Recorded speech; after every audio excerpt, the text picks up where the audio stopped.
This is the exact framework that elite entrepreneurs use to scale their businesses to 8 figures and beyond rapidly.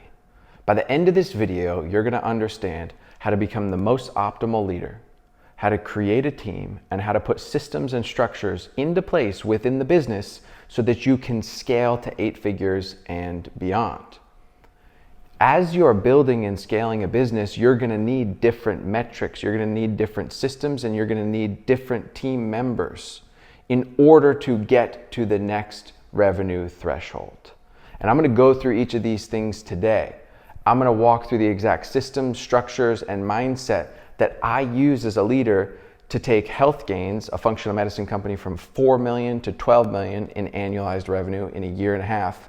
And then after that, becoming president of 10X Health, scaling that from 9 million to 50 million in 10 months, and acquiring the company Healthgains that we built before that, going on to acquire 4 other businesses, including clinics around the country and vendors, to be able to integrate those businesses and scale almost 500% in under a year. And stay tuned to the end of this video, because in the very end, I'm going to give you exactly what you need to be able to implement the information that I give you so that you can start to see real systematic changes in your business. And for any of you that don't want to wait until the end of the video and you want to work directly one-on-one with me to have me help you take an audit of your business and help you appropriately scale more efficiently, you can click the link directly in this video to apply to work with me in my one-on-one business mentorship. Now, let's get right into it. In order to create a business that can actually scale, the first thing that needs to occur is the leader themselves needs to be optimal. The leader must have the mindset of somebody who's going to handle challenges, regulate their emotions, motivate people, lead from the front, empower people through a question-based framework rather than telling them what to do. This requires daily priming. As a leader, it is your first and foremost objective each day to manage your own emotions. So some practice of prayer, meditation, exercise, mindfulness, journaling, reading, these things are imperative to be able to prime your day as a leader. If you're going into each day with an ill-prepared mind as a leader, that company is going to run you rather than you running the company. From there, as a leader, you must have a clearly defined vision. What is the 10-year vision of the company? Can you articulate that vision in 1 to 3 sentences? Does your company and all of its employees know what the vision is? And do your actions as a leader and as a company align with the described vision of the company? Now, this vision better be really impactful and massive, because if you want to attract top talent, if you want to attract employees and a team that will grow and scale this company, you as a leader need to be able to sell the long-term vision of this company. Not once, not twice, every single day. Okay? Now, also, as a leader, you need to have proper habits. You need to have proper discipline. If you're not mastered as a person yourself, how can you master running a business? You can't. I would highly recommend that you get in the best shape possible, that your mind is absolutely bulletproof, that you're improving your relationships, that you're somebody who's altruistic, who gives to others, that you develop some form of a spiritual relationship, that your discipline is on point. When you have these factors nailed, everybody will recognize that you are the leader. A leader is not somebody who micromanages. It's not somebody who just effectively manages employees on a day-to-day basis.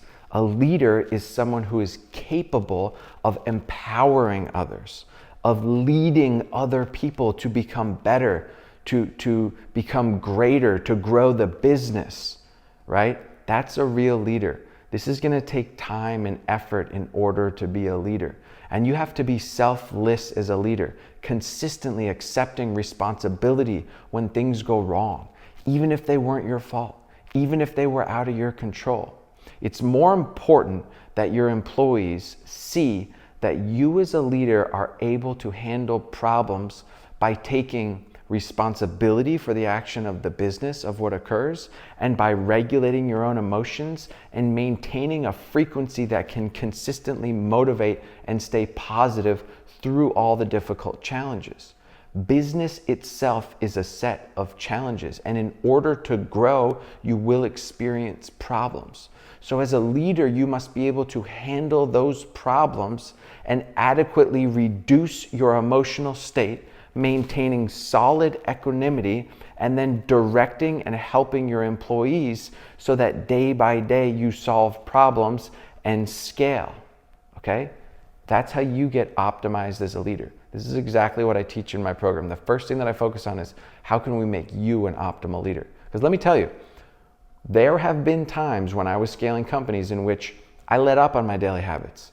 I had a little bit of anxiety. I wasn't that focused. I started to get sarcastic and rude with employees. I wasn't being the best leader. And the business really noticed very quickly. I saw a very quick downturn.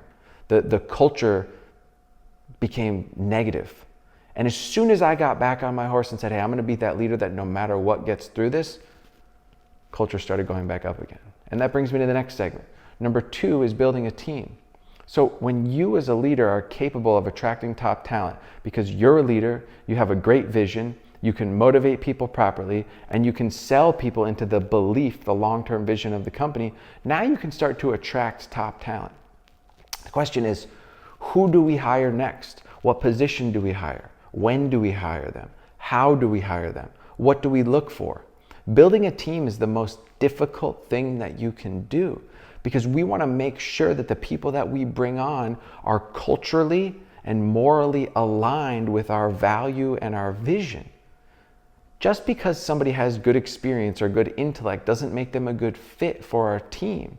This is why, as a human being and as a company, we need to define what is our mission, what is our vision, and what are our values, what are our core values. And writing core values down on a piece of paper is not enough. You must live these core values day by day. Every employee in the business must know what is the mission, the vision, and the values of this company, and are they carried out on a daily basis. Okay? Once we've created a nice vision and once we're starting to attract top talent, who do we hire next? Every business is going to be different, but if we want to scale a business in a lean manner, we must understand the metric revenue per employee. An extremely lean business is scaled at $500,000 in annual revenue per employee, which means if the business is doing $1 million a year, there should only be 2 employees, right? We can go down to about $250,000 revenue per year per employee and still scale a business adequately. But when we start to get under that number, we're not going to be running a business efficiently. So we want to build the business lean, but we also want to build the right team.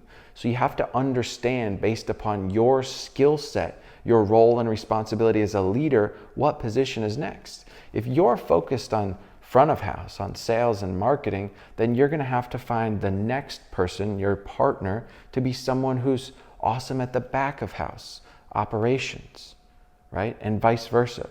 So when you understand your skill set, role, and responsibility as a leader, that's going to help you build out the team from there. Every business is going to be slightly different. As we build out this team, we need to make sure that we are not just hiring employees, telling them what to do, and giving them a salary. That's not adequate. That's how people get burnt out and leave. And this is one of the biggest issues in business. When you start to have high employee turnover, it becomes very costly on the business, right? It becomes very difficult to scale when you can't maintain employees. So how do we maintain employees? The first thing that we need to do is understand our employees at their core. We need to develop them personally, daily meetings to help them with their mindset. I would even go so far as to help them with exercise, nutrition, with books so that they can learn about their position. And every employee in the company needs training every single morning on sales, communication, and persuasion. Every single employee. This is imperative. We also need to define What are the 1, 3, 5-year goals of these employees? What are their own personal goals? What do they want to do in their career? What do they want to be able to do with the money? And once we understand how they like to be motivated, how they like to be communicated with, what their personality type is, we develop them as a person, we understand their goals, then we can weave in to an employee ascension ladder how they can achieve those goals while working at the company. And when they hit certain revenue benchmarks or certain competencies and they get to certain levels, we show them what they need to learn and do in order to move up to get to that next position and achieve that next benchmark of income. This is how you create a culture where people want to work. It's no longer just an employment environment.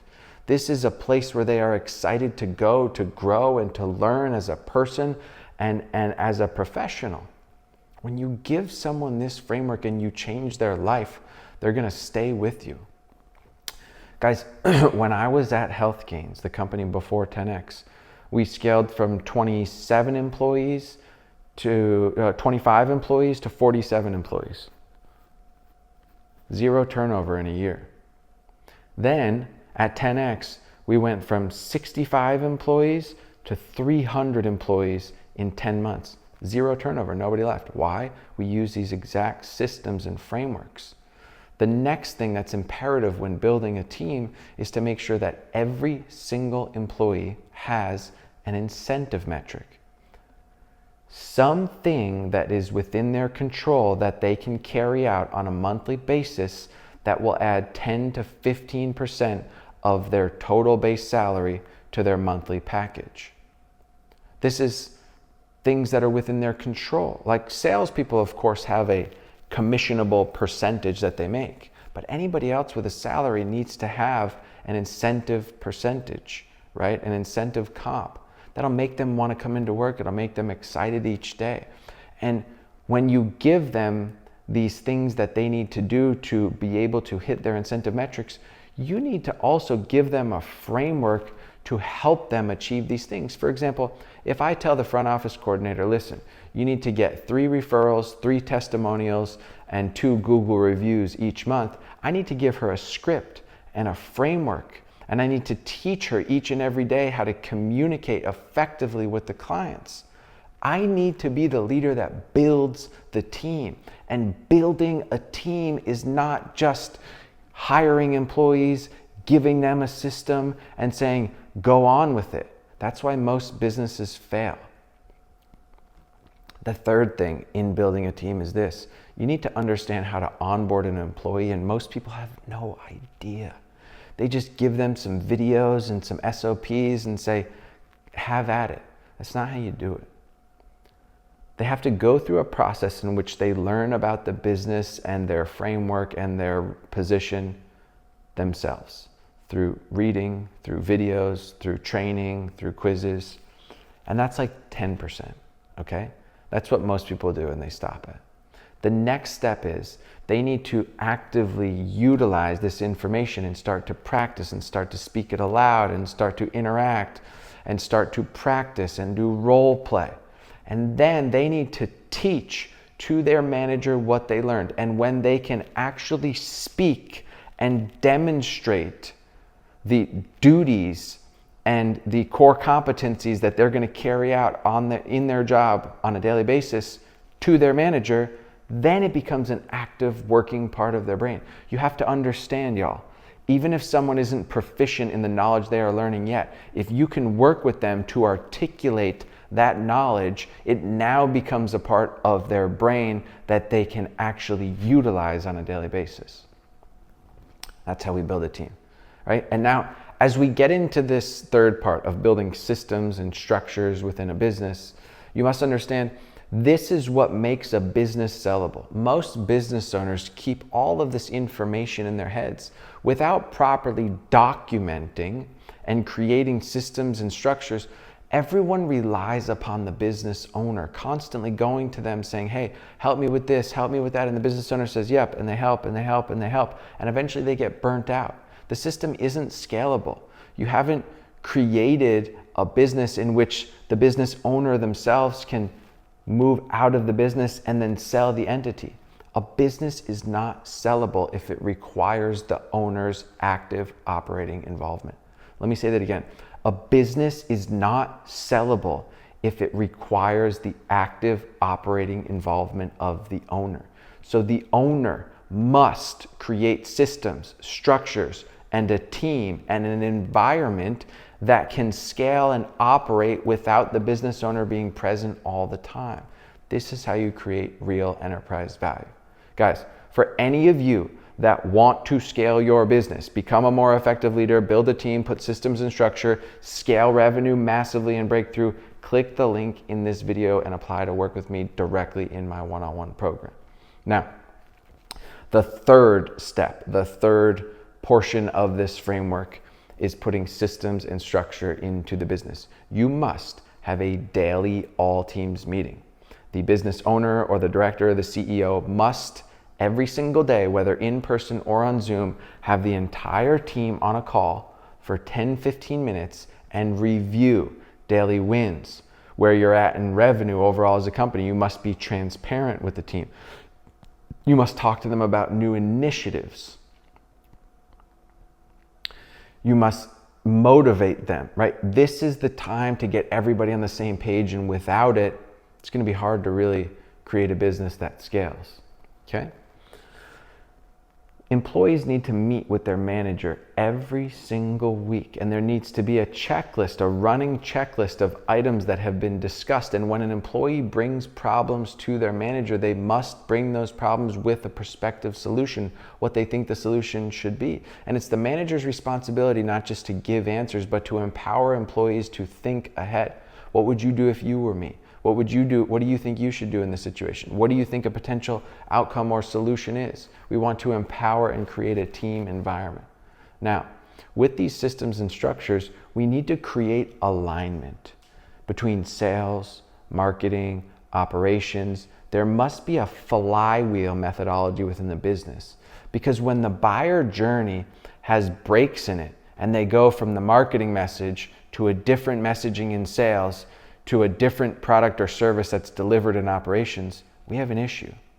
There's a lack of congruency. This is going to create friction. This is going to eliminate people from referring us. And if we want to create a flywheel in which we attract people to the business, we bring them down the sales funnel, and then we delight them with our product or service, that's going to lead way to them referring more people to us. Only if we consistently tell people about the referral program that we have. Most businesses miss the fact that they should be marketing to their existing clients. One of the easiest ways to pick up revenue is to just look at what else your current customers might buy, or what else we can help them with so that they're spending more money within the business or referring us other people. So many people are focused on new customer acquisition, and it is the most expensive way to grow a business. We want to delight our customers, for they are family. So when we're creating these systems within a business, yes, there needs to be SOPs. Yes, there needs to be scripts. Yes, we need to have this training every day. But there needs to be proper feedback and communication channels every single day within the business. Its employees, their direct managers, and then the executives and the board or the owners of the business, right? So as we put these systems into place, they need to be referred to, they need to be utilized. Just creating and writing a system and handing an SOP is not good enough. It needs to be reinforced, and it needs to be known that this is what success looks like. This is the system that's supposed to be followed. When you start to gamify it a little bit and you start to role play and practice and ask people about what they should be doing on a daily basis, people are more likely to actually want to follow through on the system and the structure, rather than just giving them something and saying, you didn't do a good job because you didn't follow this. So guys, understand, you got to be optimized as a leader. You got to work on building this team, and you got to put systems and structures into place. But the key is this: if you don't know how to implement those systems and structures into the business, if you don't know how to consistently grade against them, if you don't know how to communicate these things to your employees and how they should handle them out, it's going to be very difficult for you as a business owner to actually scale on a daily, monthly, quarterly basis, right? This is where having somebody who has done this before you is imperative to helping you scale the business so that you can navigate the difficulties, so that you understand how to have feedback for your employees, what to do when something goes awry. How do you have conversations with employees to make sure that you're documenting when things are not going the right way? How do you make sure that you're rewarding people for meeting their metrics or doing the things that above and beyond they should be doing within the business? When do you start to talk to an employee about moving up to the next position? This is where having somebody who's done it before is imperative. So here's what I would challenge each and every one of you to do. If you are leading a business, if you're a manager of people, if you want to manage people, or if you're a director or a business owner, go into work tomorrow. And I want you to take everything that I just said and see where you are lacking. Now you're going to have to take the highest revenue generating activities, the frameworks or the portions of what I told you, and you're going to have to work on them each and every day. So write down 3 buckets: identity, leader identity, team, and system and structure. And ask yourself, how optimal are you as a leader? If you're not that optimal, let's start working on those things. How is your team and how is your culture? If it's not that good, start to have conversations with them. Ask them what motivates them. Have them define their goals and review those goals. Create an employee ascension ladder within the business.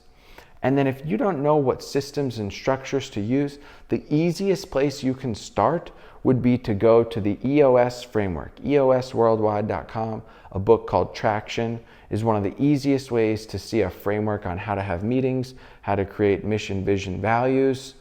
But at the end of the day, if you don't know how to implement those and communicate those into the business effectively, it's always going to be difficult. So what do you do in that case? Just click the link in the video and I will help you take an audit of your business, optimize yourself, your team, and your systems so that you can scale way above and beyond what you ever thought possible.